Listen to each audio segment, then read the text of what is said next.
Good morning, all my dear students. Suez Arora, AIR 5, 715 marks, and Tanishka, 715 marks, AIR 1. उससे पहले Suez के sister AIIMS Delhi means AIR aims 3 rank, and Chaitanya Mittal AIR 4th rank. Both are in AIMS Delhi.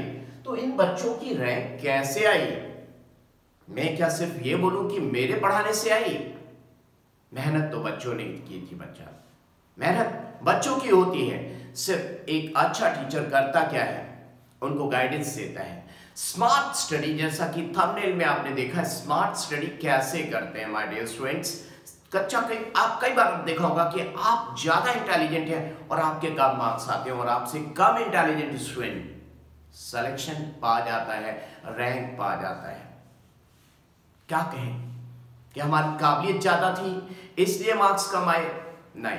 Smart study, how to get good rank, how to score more marks.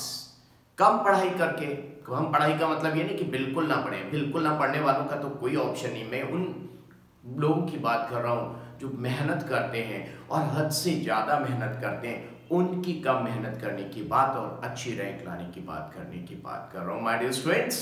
क्या आप समझ पा रहे हैं सभी लोग मैं क्या बात कर रहा हूं? तो देखिए, जरा ध्यान से सुनिएगा। जो भी आपके गुरुजी ने पढ़ाया है, वो चाहे मैं हूं या कोई और गुरु हो, रात को सोने से पहले उस चीज का थोड़ा सा मनन करके सोइए। मैं नहीं कहता हूं कि आप दिन भर किताब लेके बैठे रहिए, टाइम टेबल बना के स्टिक टू द बुक्स ना। आप थोड़ा घूम रहे हैं, टहल रहे हैं, चल रहे हैं, फिर रहे हैं। ये लोग चलते फिरते भी चीजों को थोड़ा सोचते थे। मनन करिए, कंसंट्रेट करिए, और रात को सोने से पहले उस चीज का थोड़ा सा रिवीजन करके सोइए। और सुबह उठकर सबसे पहले आप जरा जानने की कोशिश करिए कि जो आपने इतनी मूल्यवान चीज, धनवान चीज, रैंक लाने वाले कॉन्सेप्ट को, छोटे से कॉन्सेप्ट को जो पढ़ा था, क्या अभी भी आपके दिमाग में है? अगर वो चीज आपके दिमाग में है, पहले दिन तो ऐसा नहीं होगा, इनके साथ भी ऐसा नहीं हुआ था। पूछिएगा, कभी ये मिलेंगे, बताएंगे कि पहले दिन इनको 50% याद आया था और 50% याद नहीं आया।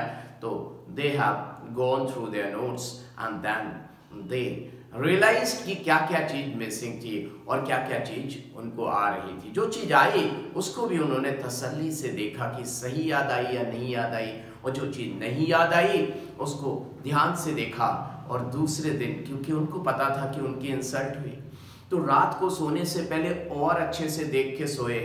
दूसरे दिन उनको ज्यादा याद आया। लेकिन सबके साथ ऐसा नहीं हुआ, कुछ ही स्टूडेंट्स के साथ हुआ, क्योंकि बाकी लोग तो ना टाइम से सो पाए ना टाइम से जाग पाए। तो ये काम कैसे करेंगे? तो सोने और जागने पे नियंत्रण बहुत जरूरी है। जब आप सोएंगे ठीक टाइम पे, जागेंगे ठीक टाइम पे, तो इनका मनन कर पाएंगे। तब देखिए, उन्होंने कहा, बच्चों ने, किसी ने कहा तीसरे दिन से स्टार्ट हो गया, किसी दिन चौथे दिन, किसी के साथ दूसरे दिन से स्टार्ट हो गई बात। कौन सी बात? बात इस बात की है, जब सुबह उठकर पिछले दिन का each and every word you are able to recall. You are able to recall each and everything just like what the teacher has taught you. So that is the happiest moment, that is the happiest morning, that is the happiest day. Because when you go through each and everything is in your brain. Copy में छपे हो तुम, दिमाग में छापूंगा, जब चाहे तुझे देखूं आईना बना दूंगा। क्योंकि एग्जामिनेशन में कॉपी अलाउड नहीं होती है, दिमाग में जो छपा होता है वो सब कुछ अलाउड होता है। तो आपने इस तरह हर चीज पे कमांड किया। तो जब वो बच्चे कहते कि हम सर क्लास में जाते थे तो हमको एक एक चीज रिकॉल होती थी। ये बच्ची तनिष्का, इसकी बात क्या बताऊं मैं, पूरा alkyl halide, halo alkenes, halo arenes, जो मैं कई लेक्चर में पढ़ाता हूं, लास्ट मोमेंट पे जब इसने रिवीजन किया, जैसा कि थंबनेल में दिख रहा है, ऑनलाइन बैठकर इसने 1.25 से 1.5 घंटे में पूरा चैप्टर मेरे साथ रिवाइज कर लिया। जैसा कि आपको दिख रहा है थंबनेल में कि SN1 SN2 रिएक्शन वहां पर चल रही है। और बच्ची साइलेंटली, इस बच्ची की तो बात में क्या बताऊं, एटीट्यूड नाम की प्रॉब्लम नहीं थी। बहुत ही सोबर सिंपल, हर चीज को अच्छे से सीखना। इससे भी इंटेलिजेंट बच्चे थे, लेकिन उनकी रैंक कम आई। इसके मार्क्स ऐसा नहीं कि हमेशा 720 700 आते थे, कम आते थे, 650 700 670 रेंज करते थे, लेकिन ये परेशान नहीं होती थी। इसके ऊपर के कई बच्चे थे जिनकी रैंक कम आई। दिन होता है और दिन होने से पहले एटीट्यूड होता है। ये बच्ची नर्वस नहीं होती थी, बहुत साइलेंटली। और ये श्वेय सरोवर की तो बात क्या बताएं, इसकी तो सिस्टर भी जबरदस्त, AIR 3rd रैंक, महक अरोड़ा। एम्स का तब सेपरेट एग्जाम होता था, लेकिन उसके एम्स में बहुत अच्छे आए थे, नीट में उतने अच्छे नहीं। क्योंकि मैंने फिर से क्या कहना है कि आप इंटेलिजेंट होते हैं तो थोड़ा कम लेवल का एग्जाम होता है तो उसमें गड़बड़ कर देते हैं। वही महक अरोड़ा जो एम्स में बहुत अच्छा सिक्योर की, नीट में उतना अच्छा नहीं किया था उसने। तो माय डियर स्टूडेंट्स, आपने नीट की तरह प्रिपेयर करना है, क्वांटिटी को ज्यादा एक्युमुलेट करना है, क्वालिटी में बहुत ज्यादा डेप्थ में नहीं जाना है। पता चला आप क्वालिटी में बहुत ज्यादा इन डेप्थ में गए और सारी चीजें कवर अप नहीं कर पाए ठीक से, तो आपकी रैंक चली जाएगी। आपको जितना रिक्वायर्ड है उतनी हर चीज पढ़े, कोई चीज छोड़े नहीं और हर चीज का रिवीजन करिए। फॉर एग्जाम्पल अगर मैं केमिस्ट्री की बात करता हूं तो आपने एल्किल हैलाइड की प्रिपरेशन पढ़ी, और आप जब केमिकल प्रॉपर्टीज पढ़ोगे तो वो कहीं ना कहीं अल्कोहल एल्डिहाइड कीटोन में जा रही होंगी। तो आप देखा जाए तो एनसीईआरटी की बहुत सारी चीजें ठीक से पढ़ ले तो वो 1/4 सिलेबस रह जाता है, क्योंकि बार बार वही चीज रिपीट होती है।